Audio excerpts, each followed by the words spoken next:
Welcome to Summer Tips from She Ministries. Today, I'm at my friend Georgie Hook's house. You may or may not know, but Georgia serves as a morning moderator for our Bible study.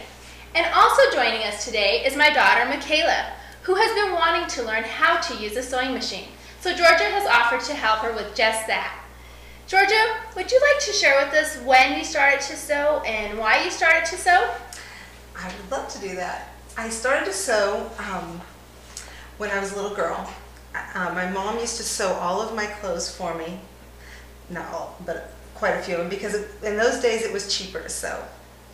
It's not like that anymore, but she sewed a lot. So I wanted to learn also, and when I was in the second grade, she went and bought some gingham fabric, checked gingham fabric, so that I could cut a straight line along the checks. And she helped me to make aprons for my teachers. And she really let me do it. That was the part that amazes me still, that I really did it. Or at least I still think I did. Well, would you like to show us maybe some basic steps on how to set up a sewing machine, and what are we going to be sewing today as well? Okay, Michaela has chosen to make a pillow, and she has chosen some fabric. It's a pink toile that is just adorable. So we're going to use that, and we're just going to keep it very simple and make it, you know, whatever size she wants for her bedroom, and stuff it and sew it closed. Now, is a pillow maybe something that's easy to start with? It is. More difficult things would be clothing. You have to have a pattern, and that's a whole other thing to learn how to do, is to use a pattern. All right, any good home ec teacher will tell you that you should begin your project by washing and drying and ironing your fabric. But I confess to you that I have never been patient enough for that. It's a lot of steps. And by the time I get the fabric, I'm just ready to start. So I iron it, but I don't do those other things. That means that it's a little stiffer right now than it will be if you launder it later. A pillow you might not even ever wash. Michaela has chosen this pink toile, a cotton fabric, which I think is a lovely choice because I think it's really pretty and it's something that makes her happy. And it's just a cotton fabric, which is easy to work with. It's not silky, it's not stretchy. Those kind of fabrics are more difficult. To begin with, we'll just take this out and we will press the whole thing.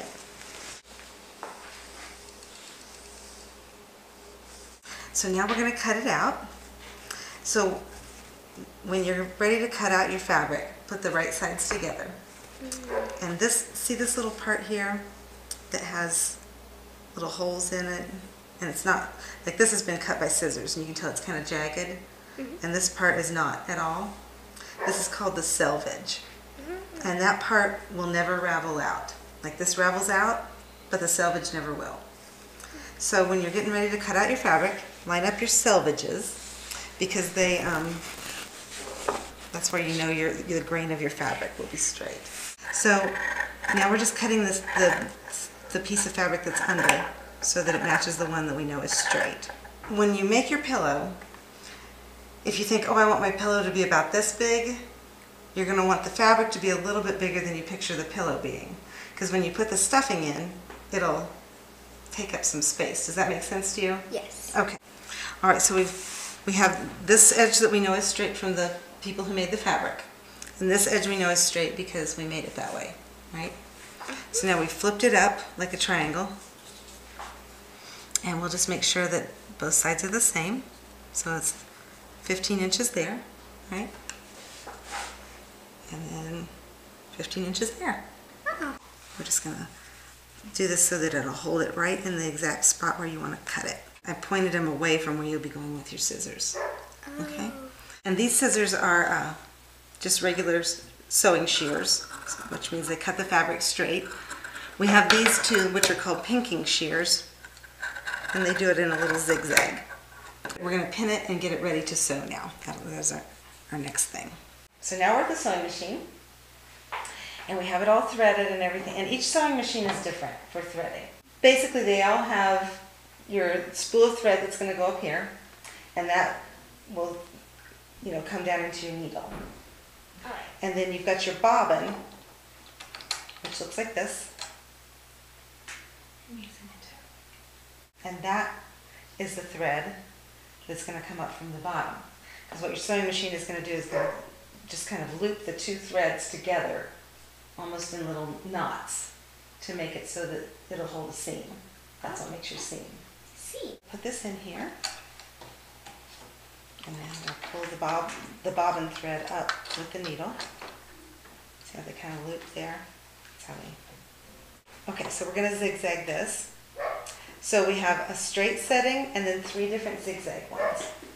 And this is the width of the stitch, so how wide your zigzag is going to go. So if you do the narrow one, it'll look like that, and so forth. So we're going to pick the middle one. Okay. Now, the stitch length is right here, and that's different places on different machines, but for this one it's here. And that will determine how much space is between each V of your zigzag. Or if you're doing straight, how much space is between each stitch, how wide each stitch is. I say wide, how long each stitch is. Okay? So we're going to choose about a 2 for this and a middle width. Okay? Okay. So as we go, we're just going to line it up right there, kind of, so we'll be on the very edge of our fabric. Since we can't really tie a knot with this, what we do is we back stitch a little bit. Oh. So if I see how it says reverse, then you just press that in and go back a little bit, and then let it go, and then you're just going to go forward and see. Let me get it. You see how that looks on the edge? Oh. And if you do that, then your fabric won't ravel out and make a hole in your pillow. Nice. Real close to the edge. You're doing great.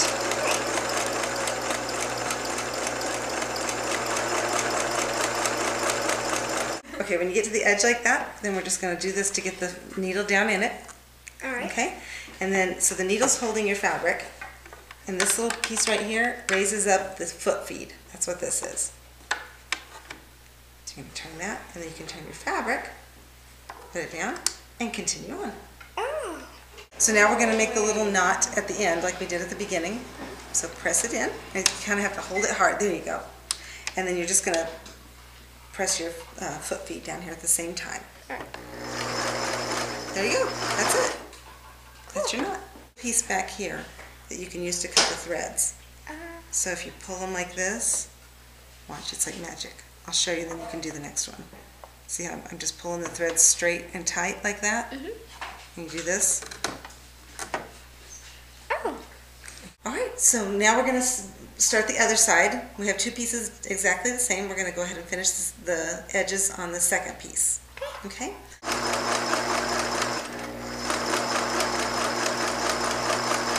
All right, now our next step will be to the ironing board. Okay. We're just going to press both of these so that our edges will be nice and flat. Because when we do the zigzag, see how it kind of puckers everything up?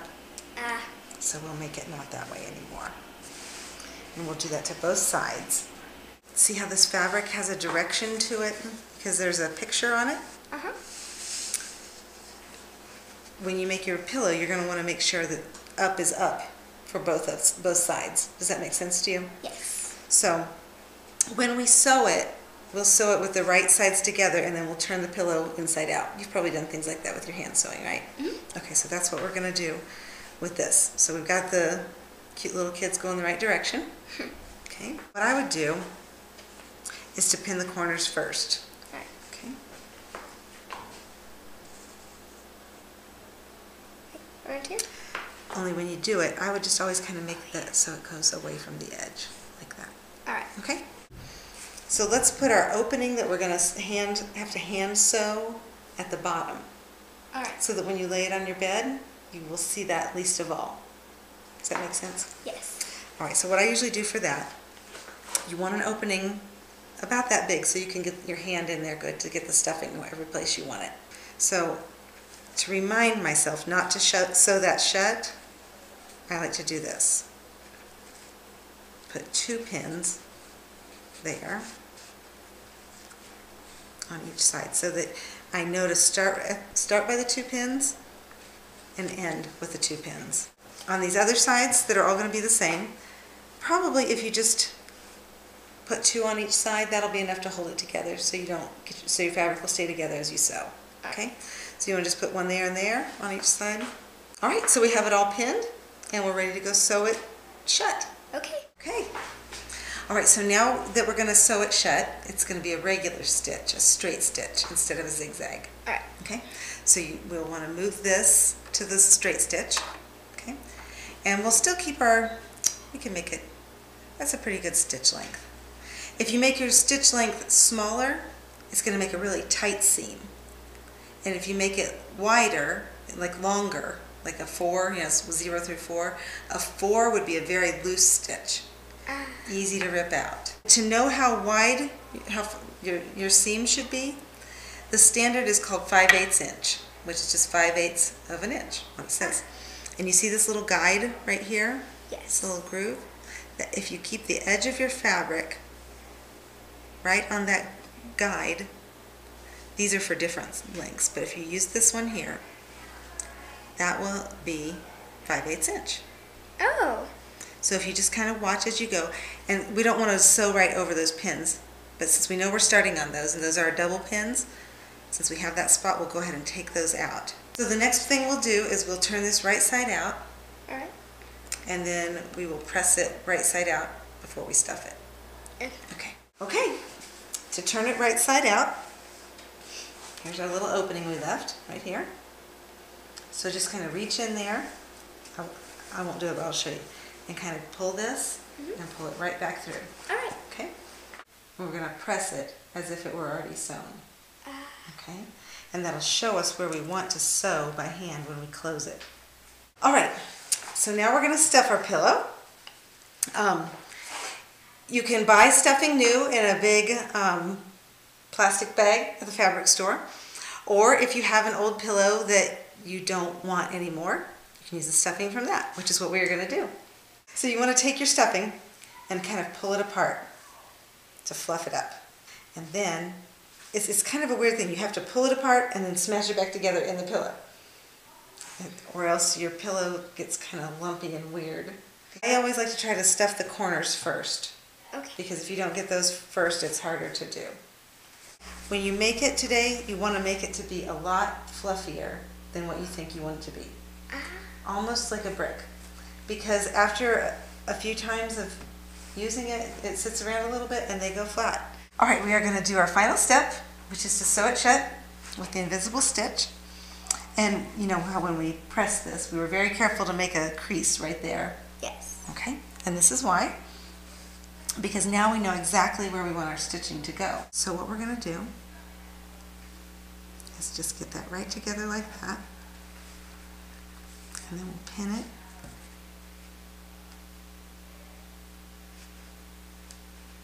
This way.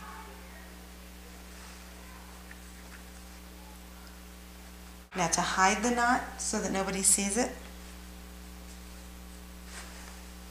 we'll go inside.